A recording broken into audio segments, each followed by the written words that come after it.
NEET NEET NEET, बहुत दिनों से हर जगह नीट, हर जगह नीट, और साथ में यूपीएससी भी। लेकिन नीट का एक बड़ा मुद्दा बहुत दिनों से कोर्ट के अंदर अटका हुआ था। So hello students, this is Ravindra Dahiya, motivational speaker, educational counsellor. तो आज हम चर्चा करेंगे नीट के उस फैसले की जो सुप्रीम कोर्ट ने अल्टीमेटली दे दिया है और लाखों स्टूडेंट्स को झटका लगा है। कौन खुश हुआ है, कौन दुखी हुआ है, ये सब चीजें इस वीडियो के अंदर डिटेल में आपको बताने वाला हूं। साथ में कुछ सवाल जो मेरे माइंड में है, होप सो कि आपके माइंड में भी होंगे, उनके ऊपर भी थोड़ी सी रोशनी डालेंगे, लाइट डालेंगे और छोड़ता हुआ चलूंगा आप लोगों के लिए, ताकि आप अगले साल के लिए, फ्यूचर के लिए उन सवालों को सोच करके रखें और उन चीजों को दिमाग में रखते हुए ही अपना पेपर दें। देखिए, नीट के ऊपर फैसला सुप्रीम कोर्ट ने क्या दिया है कि नीट को कैंसिल करके दोबारा से रीनीट कराना पॉसिबल नहीं है। तो रीनीट तो नहीं होगा। ये बात मैं आपको अपनी इससे पहले जो वीडियो मैंने नीट के ऊपर बनाई थी उसमें बता चुका हूं कि स्टूडेंट्स, आपको अगले साल की जो है वो फ्यूचर के लिए तैयारी कर देनी चाहिए, क्योंकि रीनीट होने की कोई प्रोबेबिलिटी नहीं है। ठीक है, क्योंकि अगर ऐसा होता तो फिर एनटीए जो है वो कुछ उन सिलेक्टेड 1500-1600 बच्चों का फिर से एग्जाम लेकर के फिर से रिजल्ट बनाने की कोई जरूरत तो नहीं थी। अब सुप्रीम कोर्ट ने भी ये बात साफ कर दी है, तो वही बात फिर से हुई कि रीनीट नहीं होगा। ये बात तो तय हो चुकी है। अब सवाल क्या है, कुछ क्वेश्चंस जो एम्बिगुअस से क्वेश्चन थे उनके बारे में कोर्ट ने कहा कि इनको फिर से एक बार जांचा जाए, एक नए सिरे से रिजल्ट जो है वो बनाया जाए। सुप्रीम कोर्ट ने माना, सब वकीलों ने अपनी अपनी दलील दी, कुछ लोग रीनीट के फेवर में थे, कुछ नहीं थे। तो इन सब के बाद सुप्रीम कोर्ट ने माना कि हाँ, कुछ सेंटर्स पर पेपर में गड़बड़ियां पाई गई है, लेकिन कुछ सेंटर्स पे गड़बड़ियां, ये बात ना हजम होने वाली नहीं होती है। स्टूडेंट्स देखिए, अगर पेपर में एक सेंटर में भी या एक बच्चे के साथ भी गड़बड़ी होती है तो फिर इसका मतलब कहीं ना कहीं उस चीज की जो एक वो होती है ना कि प्योरिटी जो होती है उसके साथ ना कॉम्प्रोमाइज तो हुआ है, और उस कॉम्प्रोमाइज को लेकर के जो भी फैसला खैर कोर्ट ने किया है उसको सराखों पर, उसके साथ तो कोई खिलवाड़ या छेड़छाड़ तो नहीं हो सकता, उसके हम लोग खिलाफ भी नहीं जा सकते, कुछ भी कोई नहीं कर सकता, वो तो आपको मानना ही पड़ेगा, हम सबको वो मानना ही पड़ेगा। लेकिन हाँ, जो सवाल है वो है कि अगर कहीं पर भी गड़बड़ी होती है तो उसका क्या, उसका ये सोल्यूशन तो नहीं है।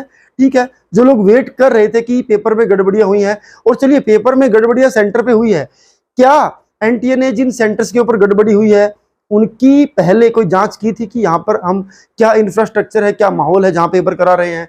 ये सब चीजें आई होप कि अगली बार से एनटीए ध्यान रखेगा, क्योंकि इतना कुछ हुआ, इतना कुछ होने के बाद तो ऑब्वियसली बात है, चौकन्ना होना ही पड़ेगा एनटीए को। अगली चीज, जो जिन क्वेश्चंस के बारे में मैं फॉर एग्जांपल जिन क्वेश्चंस की यहाँ पर बात हो रही है कि क्वेश्चन नंबर कोई भी था, उसका ऑप्शन ए था, बी था, सी था, डी था, और उसका सही ऑप्शन ए हो सकता था, बी हो सकता था। अभी सुनने में आया कि वो ना ए ना बी, उसका सही ऑप्शन है डी। अब सवाल ये है कि ये फैसला किसका है, क्योंकि एनसीईआरटी में जो लिखा हुआ है उसको तो एनटीए ने दरकिनार कर दिया कि भाई ये तो गलत है। अब एनसीईआरटी जिन्होंने लिखा है वो अपनी फील्ड के डॉक्टरेट लोग हैं, वो एक्सपर्ट लोग हैं, तो अब बच्चा पढ़े तो क्या पढ़े, सही माने तो किसको सही माने? क्योंकि जो संस्था इस चीज को बनाती है, जिसने एग्जाम बनाया, सिलेबस बनाया, जो डिसीजन मेकर है, अगर उनकी बात सही नहीं है तो फिर सही किसकी बात है? क्या कोई और अथॉरिटी है इस देश में जो डिसाइड करेगी कि क्या सही क्या गलत है? और जिन्होंने क्वेश्चन पेपर सेट किया, जब वो सही आंसर नहीं फाइंड आउट कर पा रहे हैं, वो जजमेंट नहीं कर पा रहे हैं, तो फिर हम जैसों का क्या, या लाखों स्टूडेंट्स का क्या? क्योंकि वो तो अथॉरिटी है, जो पेपर बनाएगा उसका आंसर क्या होगा, जस्टिफिकेशन सबसे ज्यादा उसी के पास होना चाहिए। हम लोग क्या कर सकते हैं? हम लोग बच्चों को पढ़ाएंगे कि भैया इसका ना ये आंसर होना चाहिए, हम अजम्पशन देंगे, अज्यूम करेंगे, बच्चों को उसके पीछे का समझा देंगे बोर्ड के ऊपर कि भाई इसका आंसर ना ऐसे ऐसे ये होना चाहिए। बट पॉइंट इज कि रियलिटी क्या है, हमने जो बताया वो सही है या एनसीईआरटी में लिखा हुआ है वो सही है? क्योंकि हम भी वही पढ़ाएंगे और बच्चे पढ़ेंगे भी वही, और उसके हिसाब से ही अपना पेपर लिख करके आएंगे। अगली चीज जो यहाँ पर निकल के आती है, बहुत सारे बच्चों का ये मानना था कि कुछ क्वेश्चन सिलेबस से बाहर के थे। अब सिलेबस कौन बनाता है? एनसीईआरटी ही तो सिलेबस डिसाइड करता है। एनसीईआरटी में जो चैप्टर्स हैं उन्हीं चैप्टर्स को सिलेबस में रखा जाता है। अब जब सिलेबस बनाने वाले को नहीं पता, पेपर बनाने वाले को क्वेश्चन का आंसर नहीं पता, तो ये जो सारी चीजें, जो गड़बड़ियां एक साथ निकल करके आई हैं, इनका क्या? तो लाखों स्टूडेंट्स के माइंड में ये सब सवाल तो अटके रहेंगे। ऑब्वियस सी बात है कि भाई ये चीजें कैसे हुई, वो कैसे हुई, वो कैसे हुई।